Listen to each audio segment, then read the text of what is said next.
Coming up this week on Ride the Lightning, the Tesla Motors unofficial podcast, a few more Model 3 reservation details trickle out, Model S gets a new console and a price increase, and more.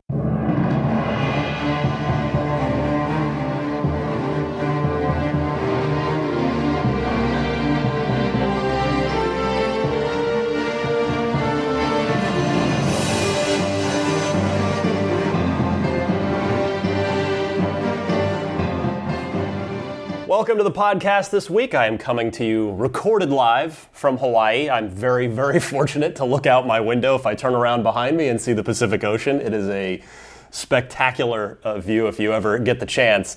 And speaking of, I mentioned last week that I would be here, and a few of you very kindly reached out to me, a few of you Hawaiian listeners, had some people welcoming me to, all right, yeah, come hang out with us in the line at the Honolulu store. Well, I have some excellent news to share, and that is, I guess the old watched tea kettle never boils theory still holds true to this day, because after I'd really kind of mentally moved on from the idea of getting invited to the Model 3 event, I talked last week about how I just didn't think it was going to happen, that it probably would have happened already. I received a very kind email from Tesla PR inviting me to the Model 3 event. So, my family has been very understanding. I'm here with a big group of family, and they have all given their blessing, saying, "No, you need to go to this. Go ahead, it's okay. Go ahead and duck out on this trip a few days early." I mean, nobody likes to leave Hawaii before they have to, but this is such a rare opportunity. I'm very, very grateful to Tesla PR for extending me the invitation. So I will be heading home a bit early from Hawaii. And then I'm going to get my reservation in at the Burlingame store. So if you're going to come, if you're a Bay Area person and you're going to be in Burlingame, come say hi to me. I will be there hanging out, waiting to put down my $1,000 and get my reservation in the queue.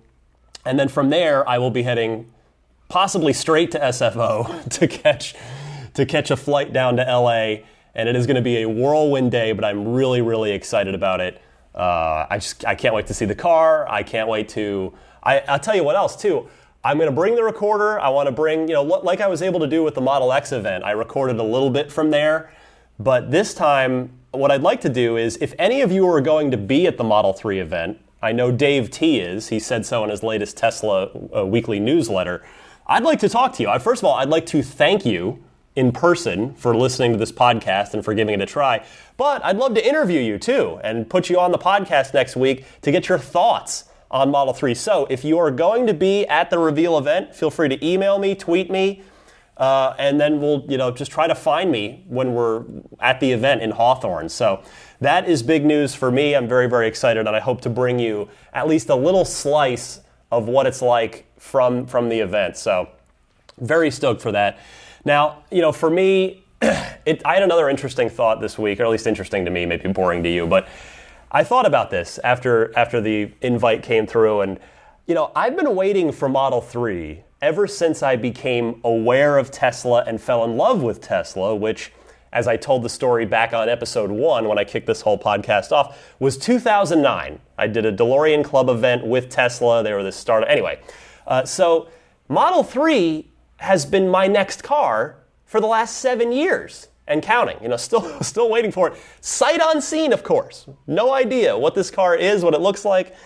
And the thought occurred to me, especially now as I was planning this week's podcast, this is not only the last episode that I'll not know what this car looks like, but these are the last few days ever of me not knowing what this car looks like. And it's an awesome time. It's like pretty soon this thing's going to become real. I mean, it's been real, certainly. It's been a thing that Elon is committed to, but it's going to become tangibly, physically real this week. And that is just super, super exciting. Now, a few more Model 3 details came to light after I recorded this past week. And let me update you on those now. First of all, I incorrectly, perfectly by accident, but I incorrectly stated that the Model 3 event was going to start at 7 p.m. Pacific time on the 31st. I apologize for that. The invite says 7 p.m., but that is just the doors open time. The actual event, including the live stream on Tesla's website, starts at 8:30 p.m. Pacific. So look for that, not 7 p.m. Don't waste that hour and a half of your life glued to the computer thinking, it's late, Elon's late again, my goodness. It's not that. 8:30 p.m. Pacific is the time to tune in to the stream and to any potential live blogs or anything else going on. Also, thanks to a kind Tesla Motors Club forum member who got invited and posted the invitation on the forum, we know confirmed drivable prototypes will be at the event and everyone in attendance will get a ride. So that means, when I think about this, that means I figure they've got to have at least 2 working prototypes there, because if you figure they're gonna pile 4 people in per car, passenger seat, and then 3 people in the back. 4 people per ride times 2 cars with 800 people there means you need 100 minutes if you have 2 cars. Thus, that's, when you factor in loading, getting the last people out, the next people in, you've got to figure that's going to take about 2 hours. So I got to figure there's going to be at least 3 total prototypes there, at least 2 drivable ones, 3 total, because I suspect that the one Elon rolls out on stage is going to stay there on center stage for the entire event so that people can look at it, can photograph it, etc. Now, deliveries, by the way, I will be recording when I'm in the car. Should I? Well, actually, I don't want to take for granted that I'm going to get a ride. They say for everyone at the event, but I know that's also what they said at the X event. Or at least for all the, for reservation holders. I wasn't a reservation holder, but not even all the reservation holders got their test ride at the X event. But should I be fortunate enough to get a Model 3 ride, I will be recording it and I will have it on the show next week. Also, deliveries will begin in North America and move from west to east, so starting California and moving eastward. We more or less expected this based on how things have gone with the S and X, but this officially confirms it from Tesla 2 years out, which is nice. So the strange algorithm that answers, when will you get your car, just had another variable added into it. So for instance, if you're a Tesla employee who lives in California and orders a performance Model 3, congratulations, you're probably getting a teenage numbered VIN. Overall, this is good news for me. I'm very appreciative of this. This sort of gives me a better chance at the tax credit, if not hopefully the full, but maybe at least the partial, given that I am in California. So that is definitely welcome news for me. But many questions, of course, continue to remain unanswered for the time being, such as the duration of the existing owner priority. Like, is that going to cut off after a month, after a week after the event? Is it going to continue in perpetuity? We don't know. And there's, whether the idea of whether all employees are going to get their cars first, regardless of their configuration, or if it'll just be within the whole sort of Group A, Group B, Group C thing that I talked about on last week's show, in particular, all about that. So, still more questions to be answered, but some continuing information trickling out, and it's good to know, it's good to disseminate. And that is that. That is our Model 3 update. Before I move on to the news, there's kind of 1.5 news stories I wanted to cover this week. I did want to go right to the Ride the Lightning hotline, because I've got some Model 3 related calls, some reactions from last week, some other stuff. So I've got 4 here to kick off with. We'll go to the news, come back and do a couple of more phone calls. But I want to remind you first, it is the Ride the Lightning hotline, and you can call, or ideally, if you've got Skype, the sound quality is going to be much better. So if you've got Skype, the number is 1-888-989-8752. But of course, you can dial that from any phone as well, but you will sound better on Skype, as you'll hear later on in the show. So the clear difference in sound quality. Hear yourself better if you Skype in. Anyway, I want to start with Tony from Michigan, who has a question about the $7,500 tax credit. Tony, go ahead, sir. Hey, Ryan, this is Tony calling from Michigan. My question is, I know with the order of reservations going employees, current owners, and then everybody else, my understanding is you're mostly concerned about getting the tax credits. Then my question would be, with this federal tax credit, is there no stipulation in the law that says it can only be claimed, one claim per household or one claim per person in so much time, some sort of time frame? Just wondering if, you can, any EV car you buy, as long as there's credit available, you can get it, or if you can only, if it's a one-off credit, because it seems pretty large, and if it isn't a one-off credit, maybe, I don't know, that's a simple or complicated oversight on the politician side. Anyways, love the show, love what you're doing, love listening to Unlocked and Ride the Lightning every week. Keep up the good work. Bye. So no, Tony, there is no limit per household. That tax credit is there to encourage the adoption of electric vehicles, even if there are multiple cars in the same household. The government, that's not how they've set it up. It's not a one per household. It is a please anyone get electric vehicles, get more ICEs off the road. We'll give you 6 in one house if you want.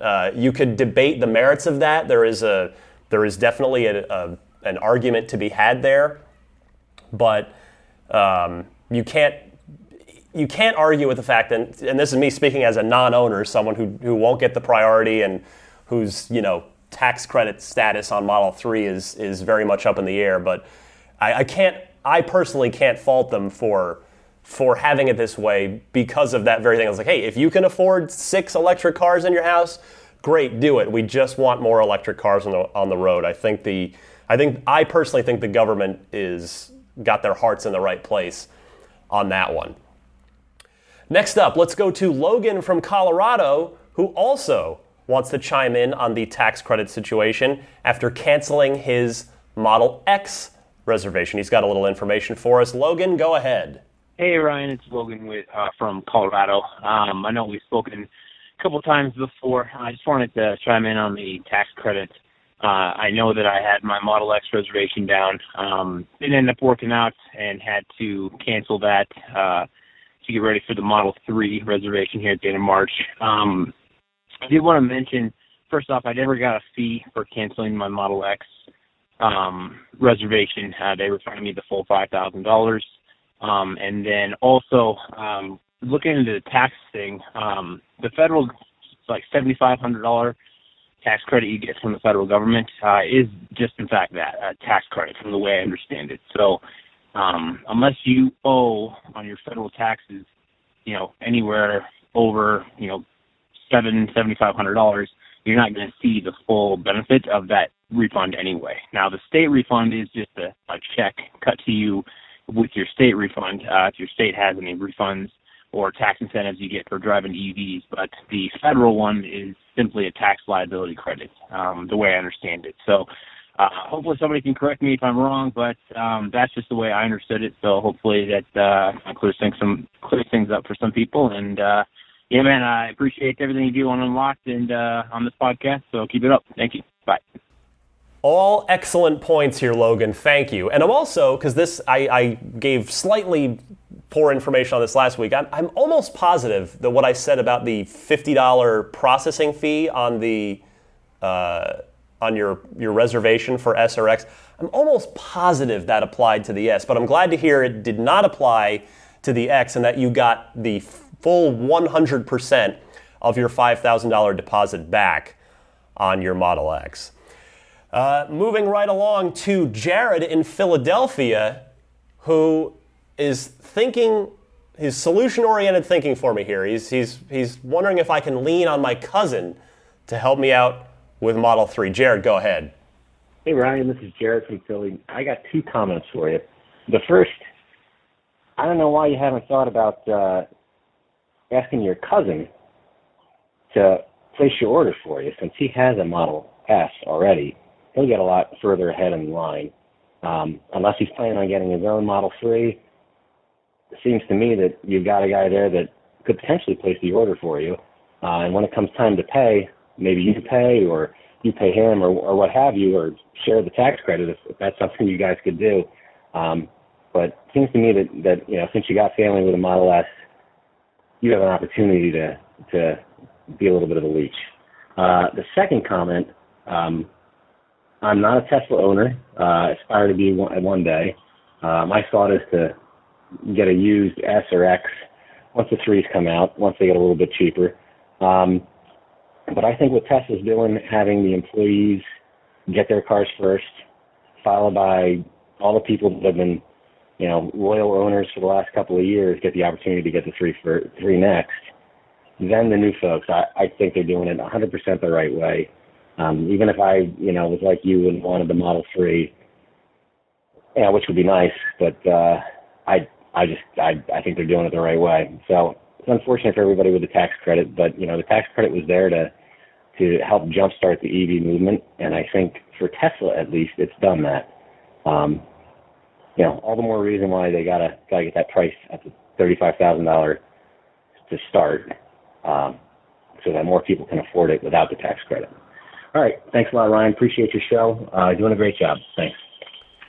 So, Jared, I very much appreciate your solution-oriented thinking on my behalf, believe me. By the way, I'll take this opportunity to note, I have heard from so many of you after last week's show, people just making incredibly generous offers to help, the fact that you all, that so many of you are sympathetic to my just burning passion for Tesla, and I really got an overwhelming amount of generosity and support and very kind offers from people to help me get my Model 3 faster in some way. And I hope I replied to all of you. Most of them are things that couldn't be done either from, because certain things aren't transferable and et cetera. But I just want to say thank you to you listeners, because and again, I've been seeing it. I've seen it just more and more as time has gone on, and I've been very fortunate enough to grow the audience of this thing now, 34 episodes in. You folks are a very kind, very generous lot of people who, and I really think that's born out of you. We just share this passion and this enthusiasm, and I really appreciate it from everybody. So to get back to Jared from Philly's question. Again, I love where your heart's at here, but I did actually mention it to because I told you I was in Arizona last weekend, and I had my cousin's car, my cousin's S, the whole time as he's still recovering from an injury. It was literally my car for the duration of the trip. And by the way, it's so depressing to get back into my car after being in an S all weekend. But anyway, that is neither here nor there. In light of this week's new information about the West Coast priority, it's a wonder. You have to wonder if me being in California could negate the advantage that my cousin has of being a Model S owner in Arizona. Are those going to cancel each other out? So there's that. Plus, the tax credit situation becomes effectively impossible if my cousin were to buy the car in his name and then I just pay him. Plus, it's such a complicated transaction, and he's not everybody wants. Even you can't even ask that of family. That's a big thing. Like, hey, could you buy this car and then I'll just pay you so that I could get it a little sooner? That's a tough thing to ask even family. But nevertheless, again, I love the solution-oriented thinking on my behalf from you, Jared. Also, great point that you make on the tax credit being there to jumpstart the EV movement. I completely agree with you. You make a fantastic point there, Jared. All right, I am ready to get back to the beach, so I'm going to move things along. Also, the other problem with this week's show, I'm really hoping that you are able to hear, that you are hearing this on time, because the Wi-Fi in this hotel, this is a nice hotel, but The download speeds are appalling in this hotel. There is no wired Ethernet hookup. It's Wi-Fi only. So I'm really hoping that I'm able to upload the podcast and get it out to you guys on time. So I guess you already know the answer to that question from whatever, depending on when you're hearing this. But anyway, let's go to Logan, down in Jacksonville, Florida, who calls in to explain why he's not putting down a Model 3 deposit. So Logan, take it away, sir. Hi, Ryan. This is Logan from Jacksonville, Florida. And I'm actually calling because I will not be one of the people who is putting down my $1,000 reservation for the Model 3 next Thursday. And this has nothing to do with my interpretation of the car and everything to do with the fact that I just won't have the disposable income necessary to save for this vehicle at the time of predicted shipping. So my question to you is, with everybody looking, really excited at next week's event, what can you tell me about the potential future of the Model 3? Because for people like me, I'm not sure however many other people are in my position, but I won't actually be able to probably purchase one of these cars until maybe early 2019 on into 2020. And I want to know, from Tesla's history, what can you tell me about when I might want to pounce on the next version of the Model 3? I know with autopilot hitting so many cars all at once, it's really going to improve at a rapid rate, and Tesla has been known for iteration and not following model years. So if you could let me know, that would be absolutely fantastic. I love everything you do. Podcasts Unlocked and Unfiltered are great, so want to get your thoughts on that? Thanks. Logan, I can totally sympathize with your situation. That's me with, I'm not in a position to buy S, so I've been waiting for 3. And, here's the thing with Tesla. Here's the thing that I've learned from observing them very, very closely over the last number of years. And that's, so I will say this, let me start constructive. If you're waiting till 2019, 2020, you might have the option of Model Y. Now, I know that might not be specifically what you were asking. You were sort of asking about advances in Model 3, but if you're hanging back waiting for whatever reason, financial or otherwise, you might have a shot at Model Y because, if Tesla can get the 3 out in late 2017, let's just call it first half of 2018 for simplicity's sake. Again, we've talked about how Elon wants to get to a point where Tesla has a new model every year of some sort. They're clearly not at that place yet. Model 3 is going to be probably backlogged for quite a while, demand-wise, and they're going to be just production constrained for quite a while. So, plus they want to ramp up to 500,000 cars a year total, which of course is not just Model 3s, but S's and X's as well. So, Model Y is probably a 2020, 2021, 22 car if I had to guess. But that's all it is purely a guess. But anyway, I will say this. As for ongoing additions to Model 3, they're impossible to predict because, for instance, we just had a new center console show up in the Model S, which I'm going to talk about in a minute, and those slipstream wheels just showed up. And at one point, autopilot hardware showed up on the S's. In fact, my friend Greg, who I mentioned a handful of episodes back, he and I went to lunch in his S around that time. His car he had ordered, and his sales advisor, he said, had kind of helped him, kind of nudged him to wait a little bit, and he ended up getting the autopilot hardware in his car without ordering autopilot. So he was one of those lucky few that got I don't want to say caught in because that has a negative connotation, but he was in that bonus group where he ordered his S without knowledge of autopilot. His car shows up, it's got autopilot hardware. Tesla announces autopilot, and he looks at the front of his car and goes, "Yes, I've got autopilot hardware." So you just never know with Tesla, and because, as you noted, they don't wait for model years, which I think by and large is a really good thing. There's just no sense in waiting with Tesla. So my personal best advice, based on my observations of this company, owners who are living it may have different advice, but my advice would be don't sit back and wait for anything with Tesla, because you'll always be waiting for the next thing. We've seen how quickly this company has moved forward from the P85 in fall 2012 being a mind-blowing Motor Trend unanimous Car of the Year award winner to the P85 now having been improved upon in every way by the non-performance 85 and now 90D, where the acceleration is quicker, the traction is better because of the all-wheel drive, the fit and finish is a little better, it's got parking sensors, folding mirrors, all this stuff, autopilot. So don't wait. When you're ready to pull the trigger, take a look at what's available, whether that's 3 and Y or just 3. Just take a look at what they've got and make the decision that makes you happiest and that just makes the most sense for you. So that is my piece on that.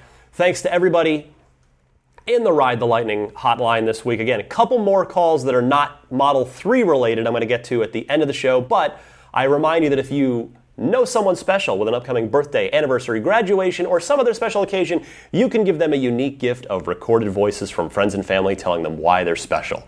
The recordings can be podcasted like I do or put onto a keepsake. Visit my friends at lifeonrecord.com to learn more. And again, the toll-free number you can call or ideally Skype is 1-888-989-8752. That's 1-888-989-TSLA.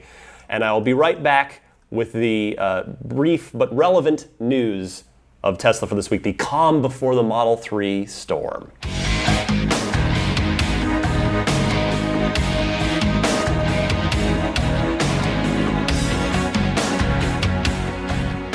All right, let's talk a little Tesla news. It is mostly about Model 3 this week, as it has been for the last few weeks, and that, of course, is music to my ears. But lest we not forget, the Model X continues to slowly ramp up, more and more people taking delivery of their Model X's. I still haven't seen one out and about, which continues to shock me. But I know that it is simply a matter of time, a brief matter of time. Hopefully those of you that are on the X list and awaiting your cars are getting them very soon. We are moving into the 90D deliveries out of the performance group and into the 90D group. Anyway, Model S is not to be forgotten either. We talked last week about the Slipstream wheels, the new default 19-inch wheels that the car has if you go into the design studio. Well, another fun new treat was added to the Model S design studio this week as well. And that is it's just a default thing. It's in there. Pardon me. And that is the Model X's center console has been dropped into the Model S. So if you order... Now, the question is, I would love to hear from you. If any of you out there have recently ordered an S and are taking delivery of it in the next, between now and the next show, I would love to hear from you whether you get your car and it has a console in it. I'll be keeping an eye on the TMC forums as well, because I know people always are good about reporting that kind of stuff. But yes, the Model X console has been dropped into the Model S by default in the design studio. Now, I'll say this. I actually like the complete lack of console. I like that negative space because I'm a person, my cars always have to be clean on the inside. I don't like crap just cluttering the inside of the car. I don't like anything on the floor. Nothing. I mean, I like a nice pristine interior. It's just my weird thing. Whereas if you saw my wife's car, every time I listen, it makes me crazy every time I get in it. It's just junk everywhere, but to each their own. But yeah, I like my car nice and clean, so that's why I kind of like that negative space center console that's always been in the S. But it does make a lot of sense for there to be a center console. And what I like about it is, again, I encourage you to just go to the Tesla site and look at it in the design studio. It's not tall. It's not something that's like you're going to rest your arm on. It's down low between the seats. And again, if you've seen the X console or seen the pictures of it, it's got the phone dock that's got the swappable hookups depending which smartphone you have, and it's got that really cool what's the word? What's the right word for the cup holder? It's just sort of an adaptable. You can put pretty much any size cup in it.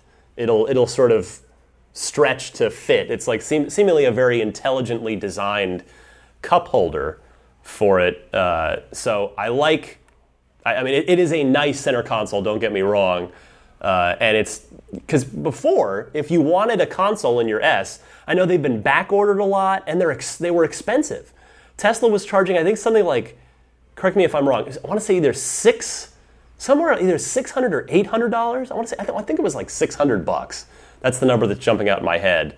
I didn't write this in my notes ahead of time, otherwise I would have looked up the price. But anyway, it was not a cheap option if you wanted a console in your S. So now you're going to get one by default if you order the car. Related to that, it's probably not a coincidence that Tesla has also confirmed a pricing change, read a price increase, for early April. I want to thank the wonderful folks at Electrek. They do a great job of staying on top of things. I cite them on a very frequent basis on this show. They reached out to Tesla and got an official statement. It is this, quote, "We don't comment on rumor or speculation about future releases. Tesla is constantly innovating and adding new features to our vehicles to perpetually improve Tesla vehicles for our existing and future customers." Here comes the important part.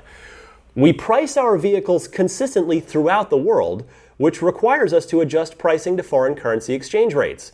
We have let customers know that some price changes will take effect in early April. We always encourage those interested in purchasing Model S to place their order so they can start enjoying the many benefits of Model S today." Now, notice they don't say price increase, that's marketing 101. But if it were a price decrease, they would be shouting it from the high hills. "We've lowered the price on Model S. Come get yours now." It is definitely a price increase. Now, early April, they say. Early April? But Ryan, that's right after the Model 3 event. So while I'm very certain, believe me, I've been to a million video game press conferences where they're always showing off their big new things at the E3 is their big one every year, the Electronic Entertainment Expo, and you've all watched probably Apple conferences and all those kinds of things. I'm very certain that Tesla will want the focus of the Model 3 event to be on the Model 3. Perhaps Elon will also drop a Steve Jobsian one more thing and announce the P100D that was leaked by, I believe, Jason Hughes, if I remember his name correctly, a couple weeks ago.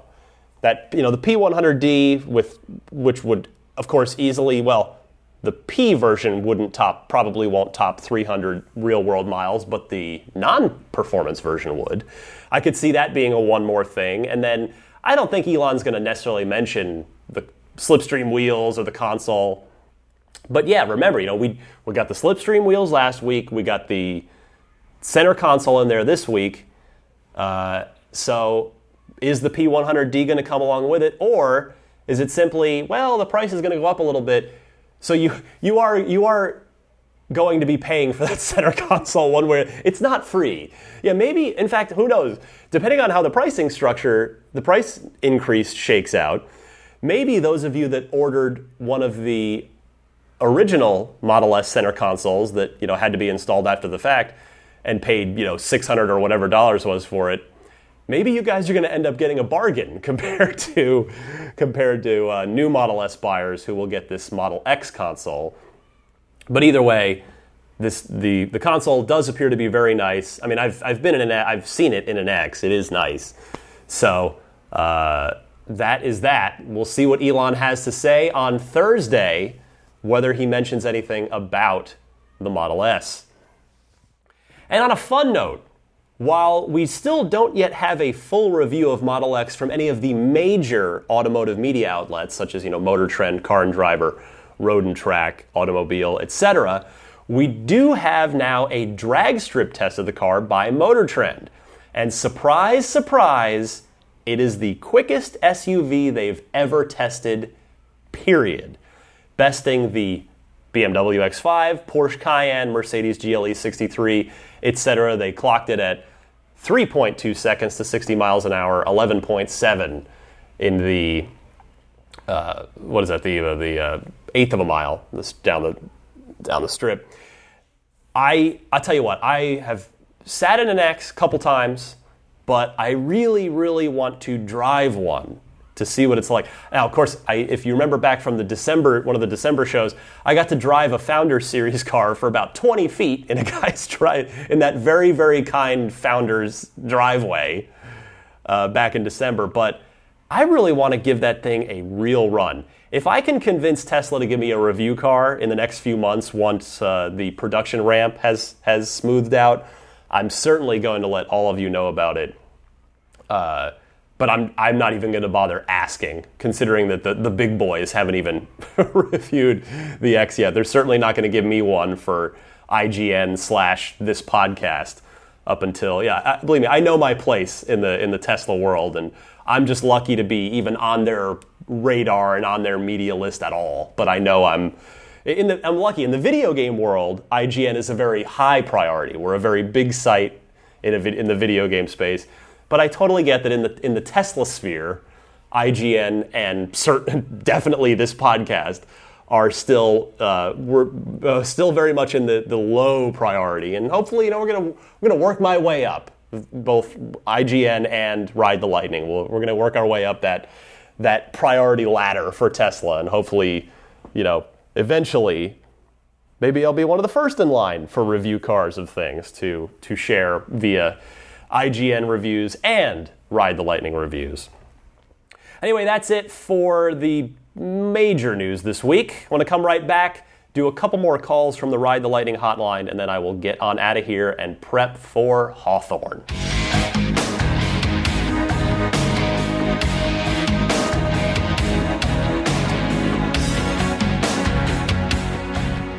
All right, welcome back to the Ride the Lightning hotline, part 2 this week. Hopefully it's working out. Like I said, I just prefer not to stack up all the calls at once. Figure people want to get to the main topics, get to the news. It's, rather than just do a whole 20-minute block of phone calls. Believe me, I am thrilled to have so many calls. Over the last number of weeks, the call volume on the hotline has just been going up and up, and I love that. I love the participation. I love hearing from everybody. I really think it adds a lot to this podcast. But yeah, I think hopefully everybody's cool with me kind of doing a few calls, take a break, get to some news, come back to some more calls. I guess just like any other radio show, right? Like real radio shows don't take all their calls in a row. They space them out. Anyway, Ride the Lightning hotline. Anytime, 24/7. It's a free call or ideally a Skype for better sound quality. Drop me a line. The number is 1-888-989-8752. Let's go to Eric in Chicago, who needs a little help with the whole ICE versus EV argument. Eric, take it away. Hey, Ryan. This is Eric from Chicago. Hope you're doing well. And also, hello, fellow podcast listeners. I got a question that came up the other day when I was with a friend. I'm very enthusiastic about Tesla, excited about it. And this is the second time I've heard this argument about internal combustion cars versus battery cars and the amount of pollution that's generated from the manufacture of their battery. He basically said there's more, those cars pollute the environment more than internal combustion ever will because there's so much pollution generated from manufacturing the battery. And now that argument to me just seems inherently wrong. It seems like an impossibility, but I don't really have any source to cite except my own, sense of gut feeling that doesn't seem like a correct argument. Now, I haven't really taken too much time to research it on the internet myself or see anything to disprove that argument. But I was wondering if you could direct the community here in a way that points us to some real vetted resources that show what the real truth is on that point. The things about the car that excite me are not necessarily the fact that it's an EV so much as, other things like the autopilot and the way the car is set up, how it's always connected and updated and that kind of stuff. And the fact that it's EV is just kind of icing on the cake, like you've described before, where the safety thing kind of comes first rather than the other the other stuff. But anyway, hoping you could shoot me in the right direction so I can have a better argument, better comeback when somebody says something silly like that. Thanks a lot, man. Totally love the show. You rock. Have a great day.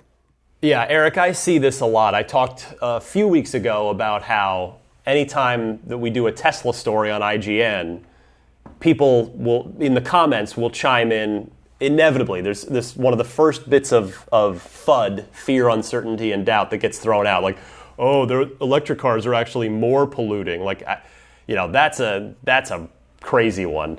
And I get that you need some help debunking it. You want to point to a couple of sources. So I looked up a couple of sources that really do a thorough job of explaining this from start to finish. So I'm going to give you a couple of websites. There's a great sort of environmentally conscious website, let's call it that. So it's shrinkthatfootprint.com. So that, and it's here's the specific. It's shrinkthatfootprint.com/electric-cars-green. That has a really nice, thorough report that's actually been replicated on Clean Technica. If you're familiar with the sort of green technology offshoot of Ars Technica, and it's been replicated in a couple of places. And then there's another one, this is maybe a bit easier to remember. It's the Union of Concerned Scientists, which is exactly what it sounds like. And you can visit their website at ucsusa.org. And there's some good information on either of those websites that really do a good job of thoroughly explaining the facts behind the production of electric vehicles and the production of electric vehicle batteries, and how America specifically our electric grid is getting cleaner and cleaner each and every single year. So I encourage you to take a look at those, and perhaps they will serve you well if you should again come face to face with someone who wants to tell you that electric cars actually pollute more than internal combustion engine vehicles. And let's see, one more call. Let's go to Justin from nearby in the East Bay, nearby to me anyway, who has autopilot comments and wants to share an experience about how awesome his S was on a family road trip. So, Justin, I'm going to turn it over to you, my friend. Hey, Ryan, Justin from the East Bay. Actually, listened to one of my calls. I was the person that parked in Emeryville and used Summon to get out. I'm actually from Berkeley. I'm actually driving in the Tesla now and was listening to your podcast. Awesome week podcast. Last week, just talking about the Model 3. Excited to hear more about that. Just wanted to touch base on a few topics that I thought might be interesting as far as the overall Tesla experience, and two things that have come to my attention that are pretty awesome. One is using the autopilot is just fantastic, I think, in real-world use for, you look around and everybody's using their cell phones, whether you're supposed to or not, admittedly or not. I think we've all looked at our cell phones and the amount of car crashes that creates. I noticed the other day while I was using autopilot, if you had that urge to look down at your cell phone, check your text, do something with a call, music, whatever the million things we're all doing on our phone are, the fact that autopilot is looking out and literally will avoid crashing into the people in front of you, slow down, stop and go in traffic is pretty great usage. I think, most cars will probably have that feature in the future, if nothing else, just from a safety perspective. That's just one comment. The other comment is I happened to, over the holidays, I hadn't really brought this up in any of my other calls, I happened to have a chance to drive my Tesla to Tahoe from the East Bay, and just kind of wanted to let the Tesla community know how much of a non-event it really was, in the sense of, I have wife, 2 kids, dog in the back, snow gear in the front, everything ready to go up to our friend's cabin in Tahoe. Basically started driving, stopped in Folsom, could have stopped for about 10 or 15 minutes to get enough charge, but just took the time, charged all the way up. Got up to South Lake, plugged in, at a local kind of a little energy plant similar to a small PG&E office, left my car there overnight one night, charged it all the way up. Hung out at the cabin, brought it back, and, on the way home, went down the mountain and used the equivalent from South Lake Tahoe all the way to Placerville of 1 mile of mileage, and didn't even have to stop, getting all the way back to the Berkeley area. So just thought that was a nice, testament to the supercharger network and kind of how you can actually use the Tesla and, the range anxiety everybody talks about kind of being a non-issue as far as I'm concerned for, reasonably long-term trips with, a lot of people and gear in the car. So anyway, that's all I had. Nothing really groundbreaking, but just thought that might be interesting to hear. Talk to you soon. So, Justin, that is a fantastic real-world endorsement of Model X. Thank you for sharing it. I've lived here for over 13 years. I've actually never managed to go to Lake Tahoe. My wife talks about going sometimes, but every time when she brings it up, I mention, we'd have to rent a car to go there, which I'm not adverse to, because my Infiniti G35 Coupe that's 10 years old, especially with its low-profile sport 19-inch tires and wheels, are not fit for the job. And my wife's Mini Cooper is not fit for that duty either. So I've already told her that when we are totally going to Tahoe after we get our all-wheel drive, hopefully performance, Model 3, we're definitely going because that I trust I'll have a similar experience to you with your S where you just piled everything into the car, no problem, and got up the mountain, no problem. And then I love how you mentioned that you use virtually no miles coming back down the mountain. That's incredible. And that's the power of regenerative braking for you. The fact that the car just didn't have to use any energy from coasting down with regen. That's fantastic stuff. All right, that is it for the news, the phone calls this week, the Model 3 chatter. Let me come right back and finish things up right after this.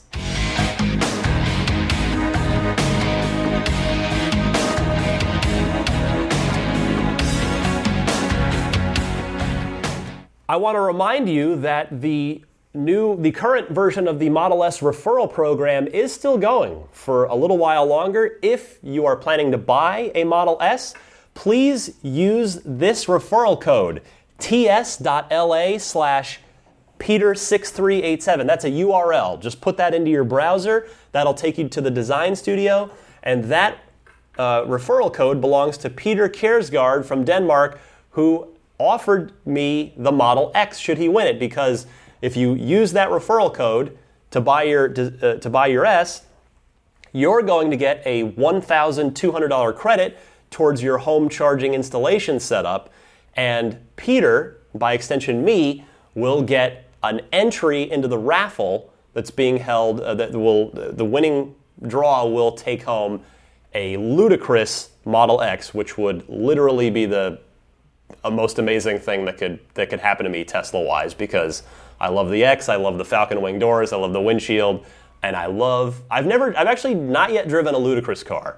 I've reviewed the P85D with insane mode for IGN, but yeah, so help myself out, help Peter out, help yourself out by using that referral code should you be looking to buy a Model S in the next week or so. And what else? Twitter. You can follow me on Twitter at DMC_Ryan. Or you can email me if it won't fit in 140 characters in a tweet. The email is teslapodcast@gmail.com. If you're a video gamer, check me out at my day job at IGN.com. Really fun thing I just put up there is the latest episode of my monthly interview series called IGN Unfiltered, where I sit down with the best, brightest, most notable people in the video game industry. This month's episode was with a gentleman by the name of Marty O'Donnell, who is, in my opinion, the most brilliant video game composer in the video game industry. If you're familiar with Halo, if you've ever seen or heard Halo, played it, maybe you have kids that do, that Halo theme song with those chanting monks, that was Marty O'Donnell, and he has a bunch of great stories to share on there. It is a 2-hour sit-down. It's a huge... That's a podcast right there. It'll be up on iTunes after I get home from Hawaii, but in the meantime, you can watch it on YouTube or on IGN.com. Also, I have a little side site called nerdstyles.com. It's a t-shirt site. We've got 10 t-shirts up there, plus a coffee mug of video game-inspired and just general geek-inspired designs. So take a look at nerdstyles.com if you like. And be sure to subscribe to Dave T's weekly Tesla newsletter, as I do. The easy URL for that is teslaweekly.com. teslarati.com. It almost could not be easier to sign up for that fantastic resource that Dave puts together each and every week. We're on Stitcher now. I've added the show to Stitcher. Look in the games and hobbies section, and within that, the car enthusiast section. You can get the show in the car, as we heard from one of our listeners earlier, via TuneIn. You just got to go to the TuneIn website first, follow the show from there, and then it'll show up in your favorites in your Tesla. And finally, again, a big shout out to the folks at teslarati.com, Gene and the crew there. They have been very kind to help spread the word about the show by posting new episodes each week. I really, really appreciate that, because that is just hitting the exact right crowd. If you're on Teslarati, chances are you are a Tesla owner or enthusiast. So thanks to the kind folks at Teslarati for their support on this podcast. So that does it. That is the end of episode 34. I will see you next week from Hawthorne. I'm hoping to do a lot of neat stuff, hopefully a lot of neat audio in the show next week. Maybe test ride audio, maybe some interviews with maybe some of you about your thoughts on the Model 3. I have no dreams of catching Elon at this thing. They already said in the media invite I got that no interviews with anybody. So with any Tesla executives. So I'm not gonna hold out any hope of that. But nevertheless, I hope to have some really cool audio from Hawthorne, from the Model 3 event next week. Still undecided on whether I'll post the show early next week or whether it'll just be at the usual time of Sunday morning. It'll just be a game time decision. It'll kind of depend on how everything goes, how long it takes me to edit the thing together. So maybe it'll hit early next week. I guess if you subscribe, it doesn't matter. It'll just hit your feed and you'll just get it. So I won't waste any more of your time on this more specifically. And I'll go ahead and end there. Again, thank you all so much for listening. This was Ride the Lightning, the Tesla Motors Unofficial Podcast, episode 34 for March 27th, 2016. See you next time with what could be one of the most awesome shows ever. Model 3, baby! Yes!